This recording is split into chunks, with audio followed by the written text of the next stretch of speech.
பிரதோஷம் என்பது சைவ சமயத்தில் சிவபெருமானை வழிபடுவதற்குரிய ஒரு சிறப்பான காலமாகும்.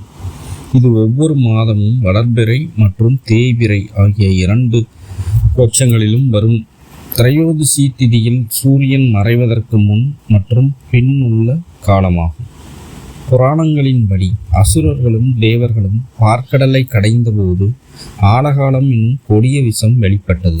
அந்த விஷத்தை சிவபெருமான் உண்டு உலகத்தை காத்ததாக நம்பப்படுகிறது. இந்த நிகழ்வை குறிக்கும் வகையில் பிரதோஷம் அனுசரிக்கப்படுகிறது. பார்க்கடல் கடைதலுடன் தொடர்புடையது இந்த பிரதோஷமாகும். தேவர்களும் அசுரர்களும் இணைந்து பார்க்கடலை கடைந்தபோது ஆலகால விஷம் வெளிப்பட்டது. இந்த விஷம் உலகை அழிக்கும் சக்தி கொண்டது. எனவே சிவபெருமான் அந்த விஷத்தை உண்டு உலகை காப்பாற்றினார் என வரலாறு.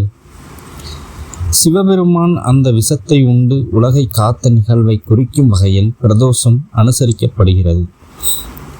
இந்த பிரதோஷ காலத்தில் சிவபெருமானை வழிபடுவது சிறப்பு வாய்ந்ததாக கருதப்படுகிறது.